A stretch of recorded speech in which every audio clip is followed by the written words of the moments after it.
for those wonderful words.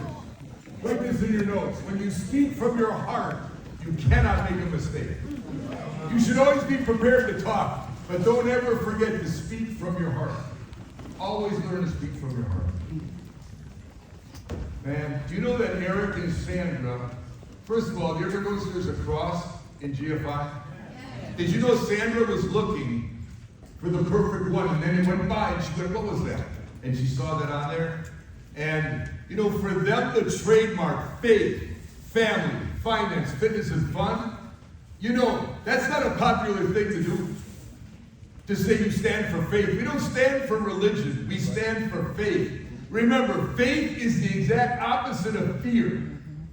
Fear brings you everything you don't want. It brings you scarcity. It brings you rejection. It brings you loss. And faith brings you all the things you do want. Like that home in the new neighborhood so you can put your kids in a better school. And so faith and fear are very much alike. And you got to develop your faith like a muscle. And I'm proud to stand here and tell you that Eric Olson and his wife trademark faith, family, finance, fitness, and fun, because in our other company, I saw a lot of people make a lot of money, and then I saw a lot of people get divorced. And I said to myself, what good is it to have all this money and to have a dysfunctional family? And I'm not against divorce.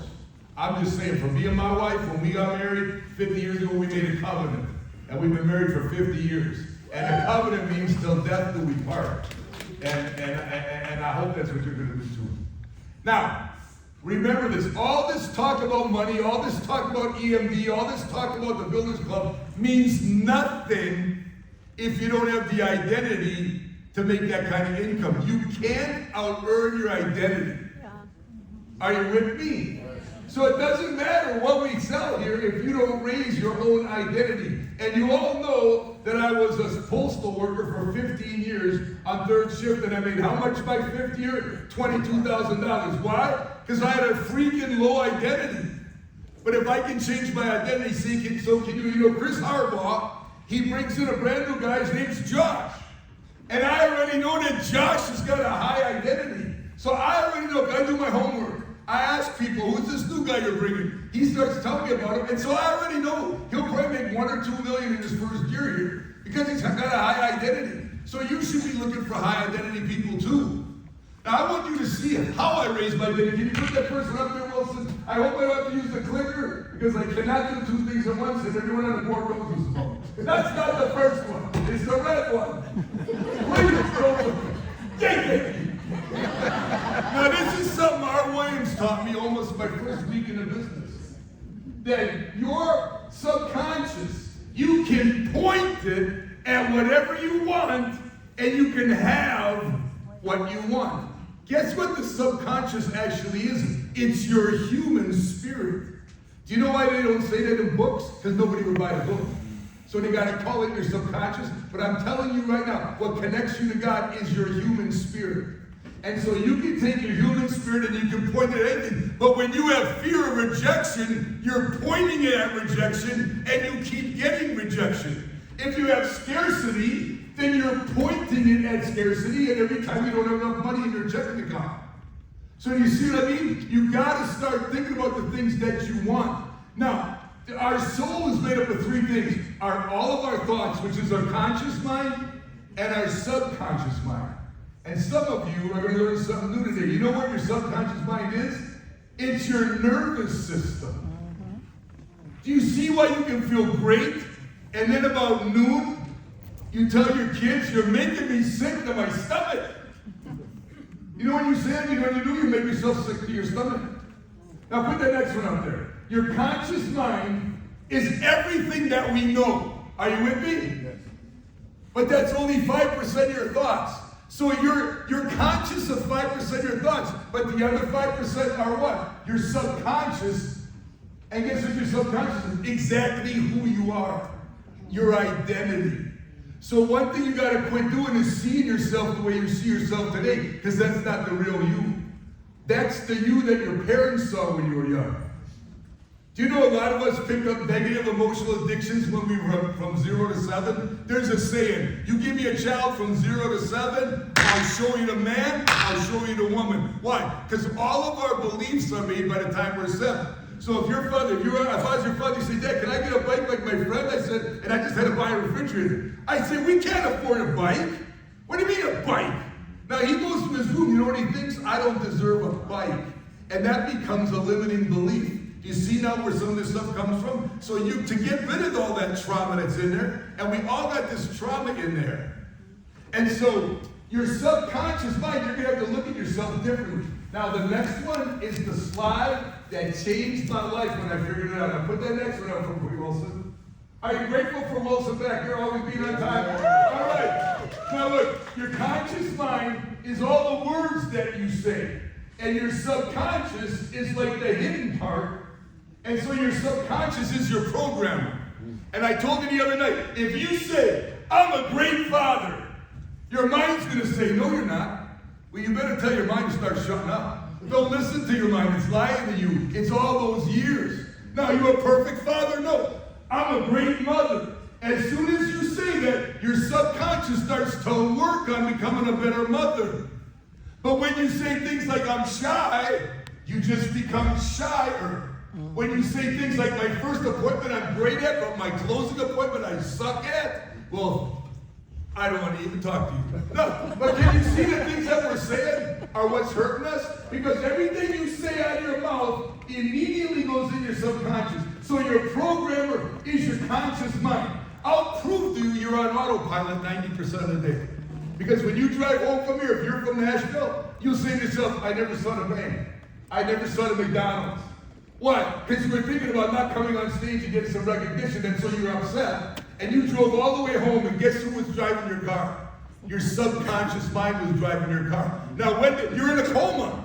You're actually in a coma 95% of your day because your subconscious mind is controlling you. You know when it's real hot in your room at night?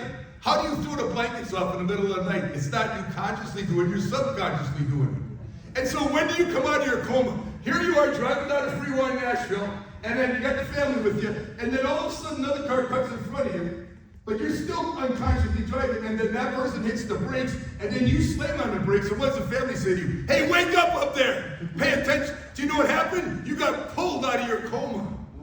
See, the day you admit you're walking in a coma most of the day, it's all your habits from your past. You know, when you're watching TV for an hour, 5 minutes is your conscious, the rest of it is you're thinking of all kind of other things. You're getting triggered by a lot of things on there. Now I'll prove it to you. Let's think of 7-Eleven. And let's say that in this 7-Eleven, 200 people come in every day. And there you are, Caleb. You're working there, right? And so, because my friend told me this. He came from Iran, he told me this story. And so, you know, all these people come in and go, hey, how are you? Hey, I'm doing great. Hey, you got coffee? Hey, how you doing? How you doing? Then one person says, oh, did you hear there was a fire? You go, there was a fire? Yeah, by the school down here. And then you said, did anybody get hurt? No, nobody got hurt. So guess what she does? She's not thinking, she just adds that to the repertoire for the day. So now I come in, she goes, oh, Greg, did you hear there was a fire? I said, where was it? Over by the school. Did anybody get hurt? No, nobody got hurt. She's not thinking, right? So my friend came into this gas station, and he took his card, and he went like this. And then the poor girl like Kayla said, you know, sir, I'm sorry, but you have to slide. And he said, in my country! We go like this. We didn't think that was scary. So he went like this again. And then she said, like, sir, I just apologize to you, but you can't go like that. You gotta go like this. And he went like this, and he said, in my country. I'm just kidding. Now, my point is this. 200 people could come through that store, and guess what? She's on autopilot the whole time. But who pulled her out of her coma? Do you see what I mean? Everybody, my wife says, why do you grab people? Why do you touch people? Why do you push people? I said, because I got to get them out of their coma. And you know what? When you're talking to people, if they're really not listening to you, in their mind, they're going like this. I got to get out of this Zoom. I got to get out of Zoom. Okay, I'm too busy. They're really thinking this while you're talking. That's why you got to ask questions. If they're not talking, they're planning on how to get rid of you. And their mind's going this because you've done the same thing to a car salesman, right? Remember when I was a car salesman, I looked so happy and like, oh crap, I don't even like this guy, right? So they go, well, you ready to buy a car today? And you go like, no, I promised my mother that I talked to her about it before I made the decision. You'll lie about it. See, the day you learn that everybody's in a coma is the day everyone says to you, you have incredible people skills, Greg. That's what people tell me. People tell me, you have incredible. Why? Because seed time, soil. The subconscious is simply the soil. So everything I say out of my mouth goes directly into the soil and starts working on it like a seed would work on it. Did you know that if you took anything you put in the soil, did you know if you put in a fence post in the soil and then you don't rust-proof it, what happens to that post? You know why it rots? Because soil is meant to make something grow.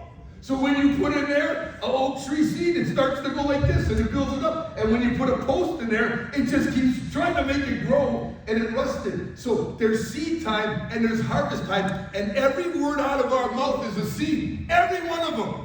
And the Lord said, you're going to pay for every idle word that comes out of your mouth. And you know what we all need to do? Pray for crop damage. Don't we? Think of all the seeds you said out of your mouth. And then you know what? Everything you see in another, you strengthen in yourself. So watch them. You know what they want to eat right? They'll say, like, watch this guy. He's real cheap. Guess what they're doing? They're actually feeding that seed about being cheap. See, everything we see in another, we're strengthening in ourselves. Isn't the enemy? He's a liar. He gets us all to see something wrong with everybody. I believe that we're all in prison of our thoughts.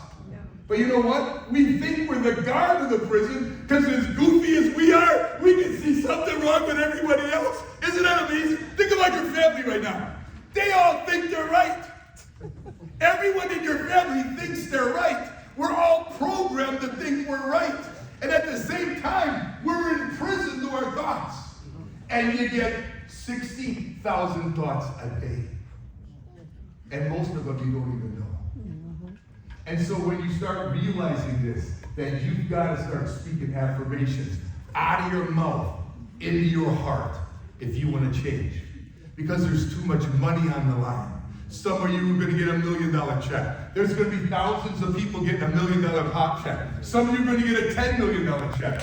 Some of you don't know it, but you're going to get, thank you for clapping your hands. That means someone's taking ownership. If you don't take ownership, you know, whenever they throw out anything on the stage, you better start saying, that's mine. Yeah.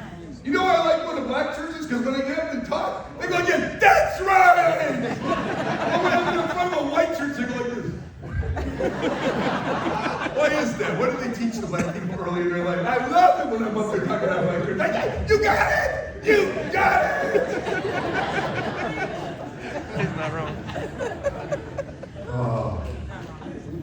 Did you ever hear the one with you know, whenever a black woman passes away, they say she passed. But when a white person dies, they say she died. And I just want everybody to know I'm white. But I'm passing.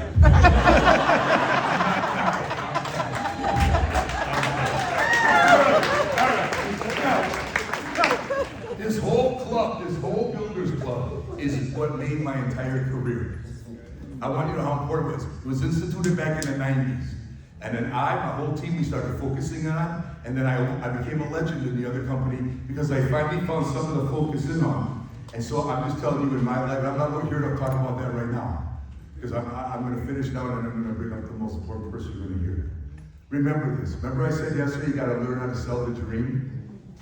See, you don't sell a part-time financial services company because no one's looking for that. But don't we all start getting that way? Let me tell you about our company. We got this and we got this and we got this. Does anybody pray at night when they lose all the overtime like this? Oh Lord, I lost another job or lost my overtime, and I pray that someone in the life insurance business prospects me in church so I get licensed and all that compliance that goes with it. Nobody says that prayer. But you know what they say? I don't want a job anymore. I've had 3 jobs and I've been cut out of all of them. I want a business, but I want something where they talk about faith and where I can get mentoring from. That's why when you're recruiting somebody, you sell the dream in a business. And when you're selling a product, so let's just say I brought on Jeff and Kayla. What do we do next? We recruit. And then we do internal consumption. Does everybody know what that means now? That's a person in the business. It's the easiest sale in the world. And being a 15-year postal worker, guess what? I wrote up 345 sales in 1 year. I did internal consumption. And so I'd sit with them, I'd say, hey, you guys, you know what can you afford a month? They say, you know what? We're savers. We want to put $1,000 a month away. I said, why do you want to put that much in one monthly? Because you say, well, we're 55 in 30 years, we want to be set for life, and we just want to have this freedom to do everything. And then I tell them about the IUL, that when they put that money in there, when the market goes up, their money goes up, but when the market goes down, they don't ever lose their principal. And if they get sick, it's got living of benefits attached to it. So if they get cancer chronic, it starts paying them cash. And if the market goes up 12%, they get 12. If the market drops 30%, they protect. And so they're ready to go with the product, right? So I write them up, and then I say, okay, I want you to go to licensing school now, because you got to get certified, but I want to know who your best friend is. You know why? Because I want to make sure that I have an insurance policy unless these guys quit. Because guess what? Triers try things until they get difficult, and they always quit. That's why I became such a good tap winner. They called it Cap Rudy, just after me. So he says to me, you know what? It's Josh and Viveka. And I said, oh yeah, they're married? They go, yeah, they're married. They got 5 kids. And I say, tell me about them. And they say, you know, they've been complaining because the public school their kids are going to, they don't like it, and they want to send their kids to private school, but they say it's going to cost them like $2,200 a month. I get fired up right there. Why? Because I already know their why. Why? Because I'm going to sell the dream of the business to them. Did you catch that or did you miss it?